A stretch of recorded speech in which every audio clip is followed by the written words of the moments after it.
Hello everyone, welcome back to the shed. It's been a while, but just before we get onto this, Andy now has his own channel where he's going to be making content up here in the shed on the layout. So if you want even more of this kind of stuff, maybe not necessarily reviews but just updates on the layout, go and subscribe to him. I'll leave a link down below. So you may notice this is a fresh from the factory Hornby box. Even though, yes, you have read the title correctly, this is a Clan 6MT. So let's get it out of the box. I decided to get one of these, finally, after a lot of umming and ahhing since they first came out. The reason I did so is because Hornby's pricing on these brand new is atrocious. These are RLP about £200, brand new, and that's Kerno as well. So I did a few price comparisons, looked around. The cheapest I could find were Rainbow Railways and Peter's Spares. The cheapest out of the two was Rainbow Railways by £3 at £175 for this particular version. And then I happened to check Peter's Spares 2 days ago, and they were having a Father's Day sale, which brought this down to £160. So I placed my order, and lo and behold, it's just arrived. So let's get it out. What is a Clan? I'm sure if you've bought one of these, or have looked at these, or are looking at this video, you know what a Clan is. It's essentially a smaller Britannia, but due to steel shortages and such, any further orders of these were cancelled, and there was only ever 10 of them, and they never made it into preservation. But of course now we're filling those gaps in preservation. We've got a new build 6MT on the way, and we've also got a new build 3MT tank on the way. Oof, there we go. It's good to see new builds really coming along after Tornado gave the first sort of go-ahead, showing that stuff like that could be done. Let's get it on the track down here. Oh, impressive. Got it on first go. Now of course, just as important, get the packaging away.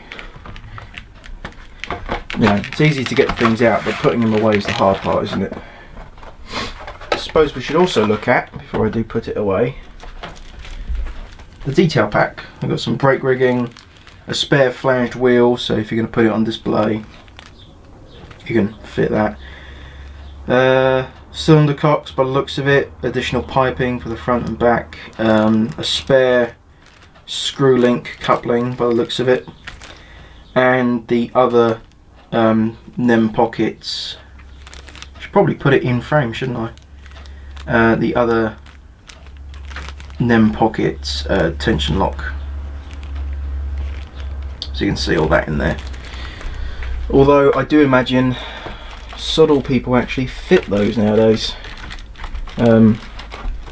Just sort of the detail packs in general. I mean, we've got plenty of stuff that's already far detailed straight from the factory. Cough cough, where's my Acura Scale Deltic? I'm sure it'll turn up soon enough. Should stop pestering them. Right, let's take the camera off the tripod and have a closer look at the Clan. Now then, from the start, let's look at the livery. Lots of green on this logo, probably why it shows it, including that green running board, which is apparently a trait of Clans and Britannias that were serviced at Crewe. We've also got some green on the cylinders. I just want to note that's black and orange lining on the cylinder. I think the orange lining should be either side of the rivets, so that might be wrong. I'm not really too fussed, but there we are. I can't really find too many colour images of these locos when they're not really grubby. We've also got some green on the firebox down there as well. It's as if, like, you know, they had too much of a stockpile and just went, put it on everything. Also chose this one due to the yellow axle caps, which is a nice little touch. This is 72009 Clan Stewart, the Lake Crest version. Let's have a look at the front as well. Got that low down top lamp iron as well. It's a very smart model, I must say. That suspectly hovering wheel, as usual, from Hornby. The cab, the way that's done is very nice. And of course, I must say as well, that drawbar, yes, Hornby have screwed it on. You're going to have to take a flathead screwdriver to that if you're going to want to take it apart and properly remove the tender from the loco. And that 4-wire plug. That will obviously connect to the 8-pin socket that is in the tender. Now, I will note there's a lot more piping on this, I feel, than the Britannia, and what I'll do, I'll turn it around because there's an additional piping on the side I didn't notice on my Hornby Britannia. As something to note, as I did just point out on the cylinders, you can see actually on the boxwork here, I mean ever so slightly, the riveting is within those bands there, so the artwork on the box is different to the actual livery on the loco. Plus, it also seems like the banding along the running board there is a different colour to what's applied. So, maybe sloppy work from Hornby, or there were revisions at one point, but I don't see why you would revise the way the paintwork's done on the cylinder. Bit of an odd choice for me, but oh well. So, here we are on the other side, and this large pipe here was what I was on about. I did not notice that on the Britannias. Suspectly something else, but I do like the pipe work, it's very nice. AWS battery box, nice chime whistle up front, even got those little flasher warnings as well, which I believe were applied in 61, 62. Have a look at the rear of the tender as well. Is that legible? Just about. Be a BR1 something tender, of course, as it is a standard.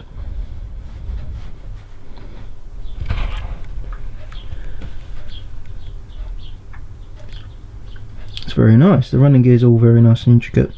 So let's get this on a rolling road and see how that looks when it's going. Alright then, she's all jacked up on the rolling road. Let's give it some power. Light. Of course, this is fresh out of the box, so I'm not expecting smooth running straight away. Maybe some lubrication.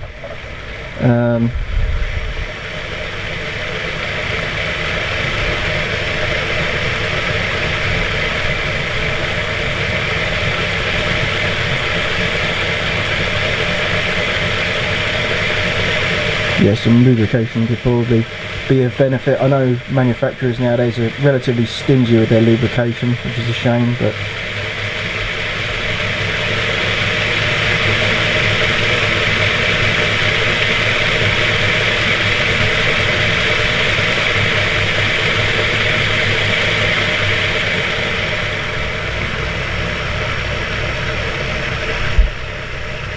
I'd say all that running gear is looking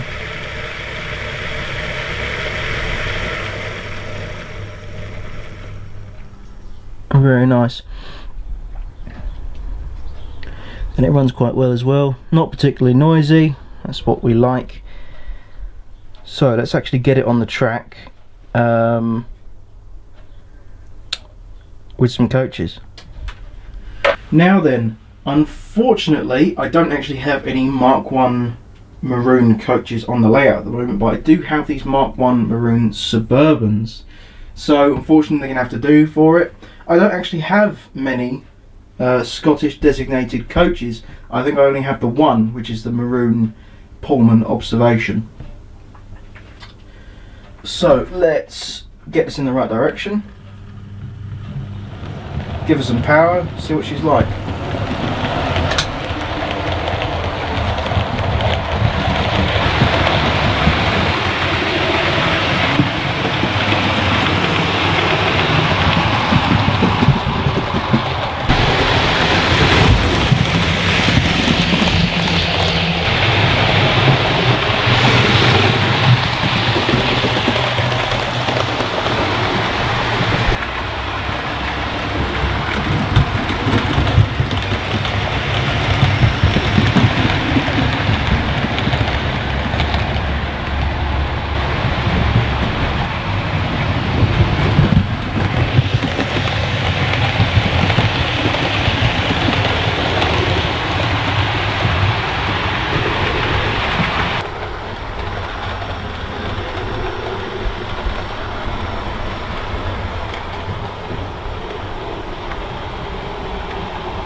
So that's Hornby's Clan. I know this is probably going to be a shorter video because I can't really say much more than already has been said in the past.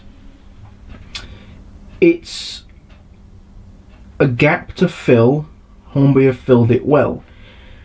It's a smaller Britannia. It's an oddball of the BR standard designs, alongside the 8P Duke of Gloucester. Am I glad that I got one? Yes. Would I recommend that you pay £200 RRP for this model? No.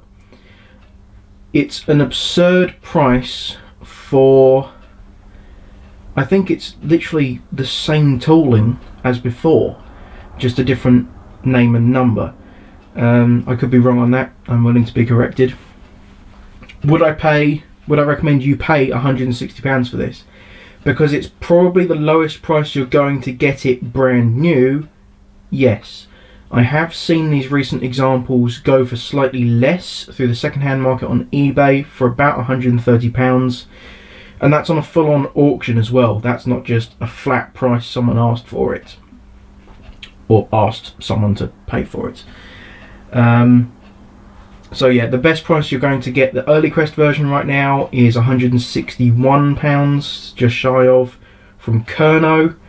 The best price you can get this example, the late crest Clan Stewart. Your best option is going to be, while stocks last, Peter Spares and Rainbow Railways. They have them in stock for around £175, and of course I got mine at a slightly better discount at £160 brand new. The paint application is great, the detailing is great. And the fact that the socket's in the tender shows that this is a more modern example or rerun of what Hornby can do. It's a great example of what Hornby can do, because obviously one of these does not yet exist until we have the new build one fully complete. That's going to be a number of years off anyway. So I'd say, yeah, it's great. If you're modelling the Scottish scene, it's probably essential to have at least one of these. Otherwise, I don't think there's a massive need for anyone else to do it. I'm doing it because it fills out that weird stopgap. It's another one of those things where I see it, it's weird, it's almost eccentric, and I thought, yeah, I'd like to have one of those. But again, the price was what was putting me off. That extra bit of discounting to 160 secured the fact that I wanted this version. I didn't particularly want the early crest version, even though it was 160. So that's why I didn't get that version. And I think it was just a matter of convenient opportunity to get it at such a low price. Again, I'll probably have to get some Scottish designated Mark 1s to go alongside my Land Cruise observation coach in maroon. So thank you for watching the video. I hope this has maybe helped you determine whether you want to buy one of these for the stupid price Hornby's chosen. And I will have another video out very soon. You may have just seen it. It's going to be the Intercity Swallow liveried APTE by Rapido. So until that video, I'll see you around.